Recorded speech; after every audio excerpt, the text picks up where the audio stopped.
Boa tarde. Eu sou a Nora Gomes, da Rádio Eclésia. Eu gostaria de saber do pastor Muzembi. Um minuto só, desculpa.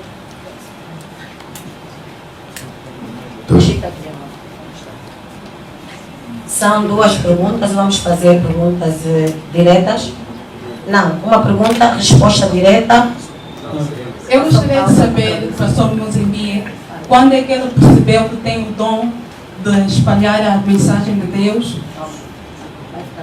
Kalimbi koyeba pour pasteur Moïse Mbi natani koyeba ki kozana talent ya ko yema muzika nzambe. E o que é que o pastor Muzembi traz aqui para nós angolanos? Lo konyi pasteur obemidi biso komi bangole. Não pode explicar. Merci. Alors, je n'ai bon dia.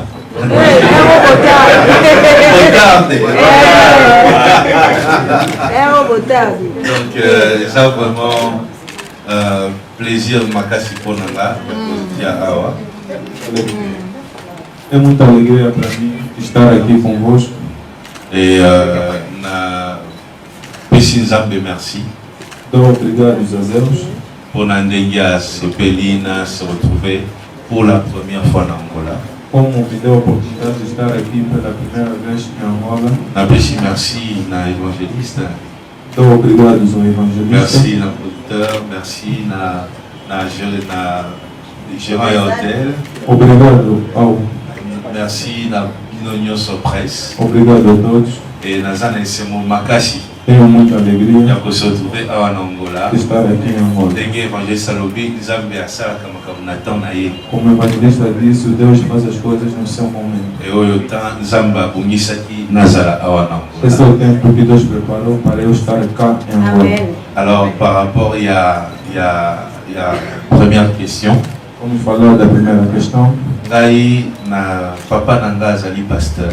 Meu pai é pastor, Asalela Kinzambe Sikwaza na retraite. trabalhou para Deus, agora está em descanso. Et ngai nazali offrande.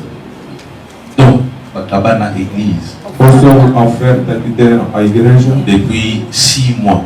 dos meus 6 anos de vida. 6 meses de vida. Ah, donc na koli na église Cresci na igreja, et na bandi osala nzambe depuis au mois na ngai. comecei a trabalhar para Deus desde a minha infância. Déjà na âge il y a 7 ans na bandi koyemba na église. Desde os meus 7 anos já cantava para a igreja. Na komi pianiste na église Me tornei pianista. et malé pena kobanda carrière professionnelle. Devagar, devagar me tornei profissional. Tinelo naza pe pasteur. Até hoje em dia também sou Donc pastor. don ya koyembela nzambe c'est depuis au mois na. Meu dom de cantar para Deus é desde a minha Parce que infância. toute ma famille toyembaka. Todos da minha família Mais cantamos. kaka ngai nde na sali yango carrière professionnelle. Somente eu fiz a carreira profissional. Donc c'est un peu ça depuis longtemps na ebai na ko yembela nzambe. Desde a minha infância sabia que ia cantar para Deus. Mais objectif nanga ezalaki te na yembaka. Mas o meu objetivo não era só Objectif cantar. nanga ezalaki na salela nzambe. Meu objetivo era trabalhar para Deus. Quelle que soit manière, E de qualquer quel que maneira, soit esika na kozala na église, em qualquer lugar que eu estiver na l'essentiel igreja, nazala na église pour nzambe. o meu essencial era estar na igreja para Deus. Elelo nazoyemba E hoje ntango eu mosusu estou cantando. lobi Talvez amanhã nakosala eloko mosusu. vou fazer outra coisa. Donc c'est un peu ça. Ah, pour na peuple angolais, Para o povo angolano, naye na nzambe oyo atambolaka na ngai, trouxe o Deus que sempre anda comigo, et puis na talent na ngai, e o meu talento na onction oyo eza likolo ya motu na ngai, e a unção que está por cima de mim nde naye nango na Angola awa. é que eu trouxe para Angola. Mais seulement na ngai kaka nde te nakopesa na Angola, Não somente eu que vou dar para Angola, naye mpe na Angola mpo nazwa mpe expérience na bino, vim também para Angola para receber et puis a vossa talent na experiência, bino, vosso talento, savoir-faire na bino, a vossa na vivência, apprendre mpe nakende nango bisika mosusu. para eu captar, para me levar também no outro sítio. Ah, merci. Obrigado. Queria só pedir mesmo aos digníssimos colegas que é apenas uma questão por causa do tempo do pastor. Por favor. Nalingi kosenga na biso nyonso ezaka motuna moko mpona temps. Obrigado, boa tarde a todos. Johnny Kazonga, TV Belas. Eu gostaria de saber ao pastor se era já um sonho vir em Angola. E se sim, como se sente, uma vez que já está na terra do sonho. nalinga kiko tuna pa papa koya na Angola ezalaki déjà ndoto ou bien ozosanti ndenge nini ndenge oza na Angola? naza na esengo makasi ndenge nalobi kitoko moto alegria comme je dis parce que c'est ezali première fois nanga na nyata makolo na Angola. emi a primeira vez estar cá em Angola. C'est vrai que nazwaki ba invitation ebele depuis toujours em Angola. Já recebi muitos convites, muitos dias somente de Angola. Mais sikoyo Nzambe apesi temps Deus deu tempo pour que cette fois-ci naya. para mim estar cá em Angola. Donc naza na esengo makasi Estou com muita et alegria. naza impatient ya kodécouvrir peuple angolais Estou impaciente para descobrir o povo angolano. et l'église aussi angolaise. As igrejas de Angola. Voilà. Antes de mais, desejo boas-vindas ao pastor Moisés Mbie e também para informar que as suas canções aqui em Angola são muito apreciadas e levam muitas pessoas a adorar a Deus. Saber que, pronto, chegou agora, é hora de Deus, eu vou para Angola. Qual foi a expectativa? nalingaki koyeba soki paster osesentiraki ndenge nini ki na moment oyo ekomi temps ya kokende na Angola. Ah, merci beaucoup. Ndenge nalobi ezalaki esengo makasi Como já disse, foi muita alegria lorsque nazwaki invitation na Angola porque recebi o convite para et Angola. surtout bonheur ezalaki po Nzambe O que é que acha da música gospel angolana? O que é que tem a dizer do seu ponto de vista enquanto músico, pela experiência que o senhor já tem? nalingi koyeba soki paster olandaka musique gospel en Angola na bamusicien omonaka paster oloba nini na musique ya Angola. Une bonne question. Je pense que l'une des choses où epesinga vraiment posa ya koya Angola, É uma boa questão, uma das coisas que me deu mesmo a vontade de estar cá em Angola. surtout pour un concert aujourd'hui. Mas é importante este concerto. ezali ntango producteur maison production bayebisinga que nako partager affiche na baartiste ya Angola. É no momento que a produção me disse que vou partilhar o momento com os músicos angolanos. Ça c'est ma plus grande joie Dizem que vai ser grande dia. et naza impatient Estou ya impaciente ko partager vraiment affiche na baartiste ya Angola de partilhar o palco com artistas na angolanos. découvrir bango davantage. Vou descobrir as suas vantagens. toyokaka banzembo kuna na Congo kuna. Ouvimos a música da Angola Mais lá no deux Congo. fois, baartiste ya Angola bayaka kuna mingi te. Os músicos angolanos não costumam C'est frequentar muito très pouco. rare. É muito pouco. Et pour nangai, kokuma nanga awa, A minha chegada cá, pourquoi pas un jour tosala pe un grand concert à Kinshasa para nós fazer também grande concerto lá na avec les artistes ya Angola. com os músicos de Donc Ghana. naza vraiment Nesengo Makasi parce que je vais découvrir plus de 5 artistes na moni na affiche. Estou com muita alegria por ver mais de 5 artistas lá no panfleto. Donc c'est vraiment une grande joie. Isso é grande momento. Oui, merci. Obrigado. O pastor sabe, tem noção de quantas músicas são cantadas cá e essas vão estar no laboratório, apesar das pessoas não conhecerem, não entenderem a letra, mas cantam, isso já é uma realidade. Queria saber se o pastor tem noção dessa realidade e se essas canções estarão no nosso repertório do concerto. Ngai na kozela yo pesa ngai playlist.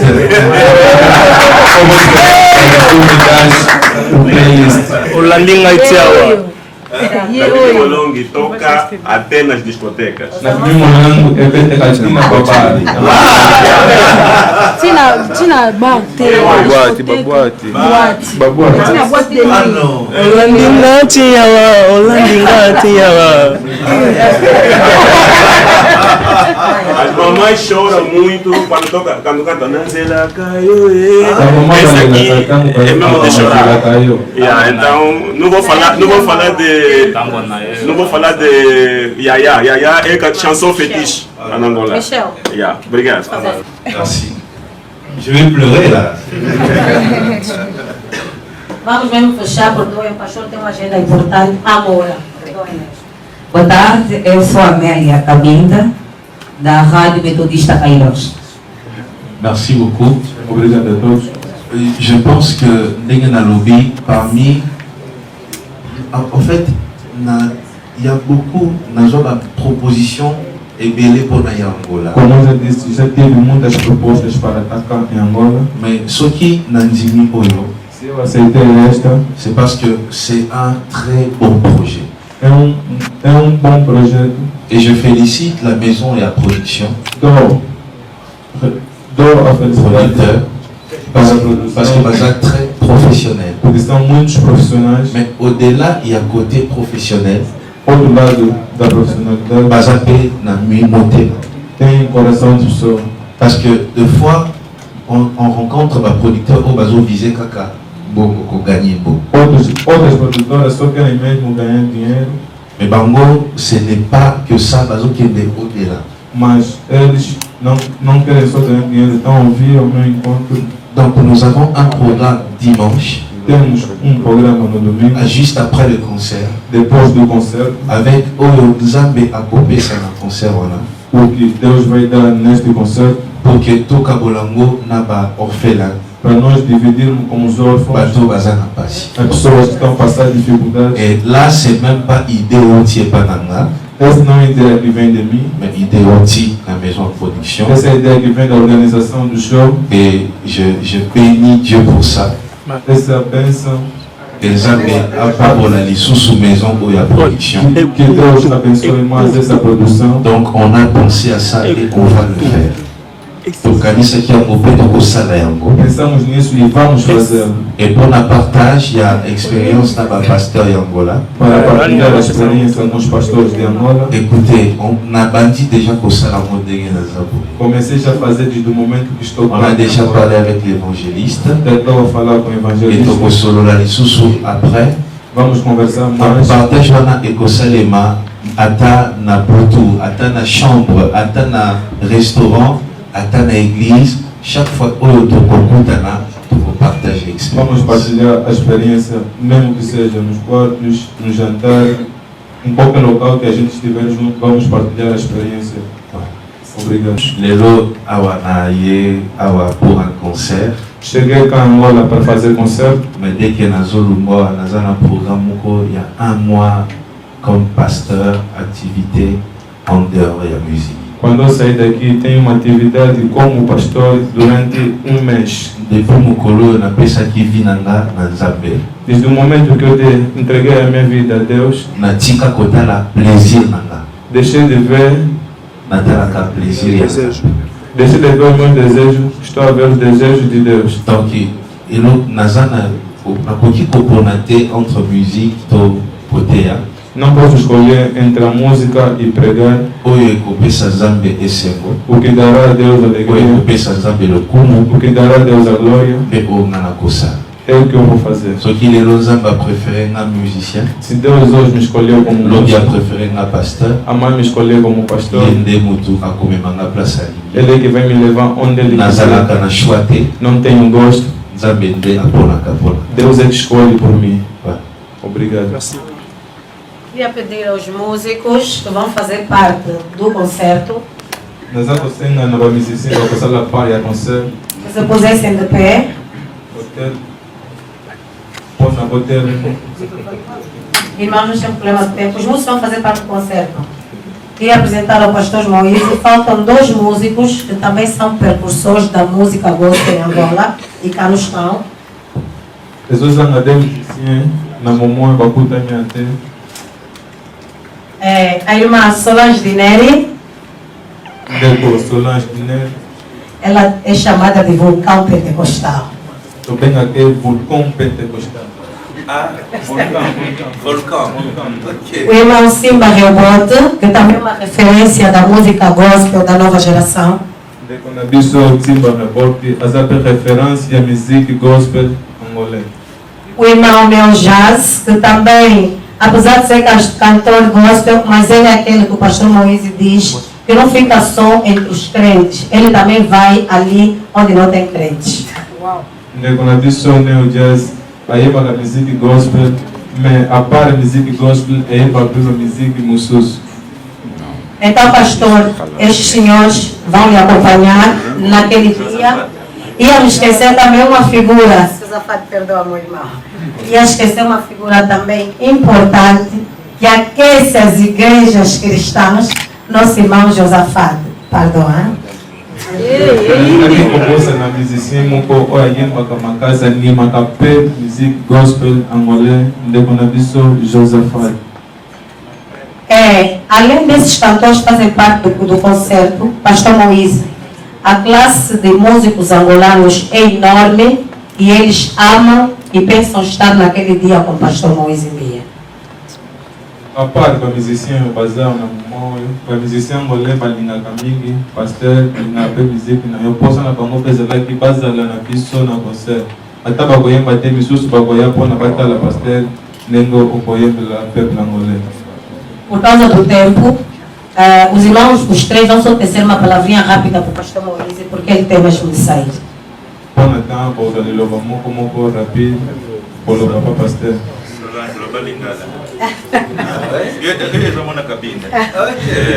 A paz do Senhor a todos. Eu vai ligar para o pastor, eu vou dizer que na pastor. Josafat, depois resumir isso rapidamente. Não, vai traduzir então. Eu quero agradecer a Deus por estar aqui, pela tua presença. Na verdade, foi um trabalho grande que nós estamos a fazer nas redes sociais. E nós sabemos que as lutas são grandes. Uma da primeira pergunta, tem certeza que ele virá com essa publicidade toda que estás a fazer? Estás aqui, é um grande prazer para mim. E só para dizer que nós somos fruto, eu não sei os outros músicos, eu sou fruto de muita música que eu ouvi na RDC. E eu não posso me esquecer disso. Nunca entrei numa escola de música, nunca antes tive aulas assim, conforme de música, mas pela graça ouvi muito Aloro Bongo, ouvi muita Marina Sam, ouvi vários músicos. E hoje eu sou fruto disso. E eu gostaria muito, um pedido especial, que nos criasse condições e que nos fizesse conexões para a RDC. Porque nós mesmo em África sabemos que há países para convidar um músico do outro país, tem que ter alguém que Deus tem que usar como ponte para fazer essa troca de experiência. Era só isso. Merci beaucoup. Como é Josafat? Tradução. Josafat, Jos, wana pour moi, tous les singles, ma casse pasta. Moi, la Bible, c'est ma casse de nous. Deko, na interprété ma malobi. Moi, rapide, par exemple. Habillé à Zafoui, il y a un zembo, il y a RDC. Entre autres, la référence, le rôle à valeur bongo, Mali, Tanguy. Elle va inspirer la vie musicale. De façon qu'il y a côté de la classe musicale. Mais, dans il y a un talent au temps. Les lois reconnaissantes envers la musique chrétienne congolaise. Alors, il y a un souci, c'est que la façon dont on crée des conditions, on a la pont entre la musique angolaise et la musique congolaise chrétienne de fait. Donc, il y a ces piliers, on les a dans le but. On ne m'a pas profité de le micro, merci beaucoup pour la présence de Bino. Vous avez ça dans Zamboyo, dans le France. Et surtout, nous avons la musique chrétienne dans le monde. Nous avons qui après, avant-hier, nous avons qui nous sous. Mais à côté, nous avons dit, papa, nous avons dit, nous avons sous. Mais sous la question, nous avons dit, ça dit bien non?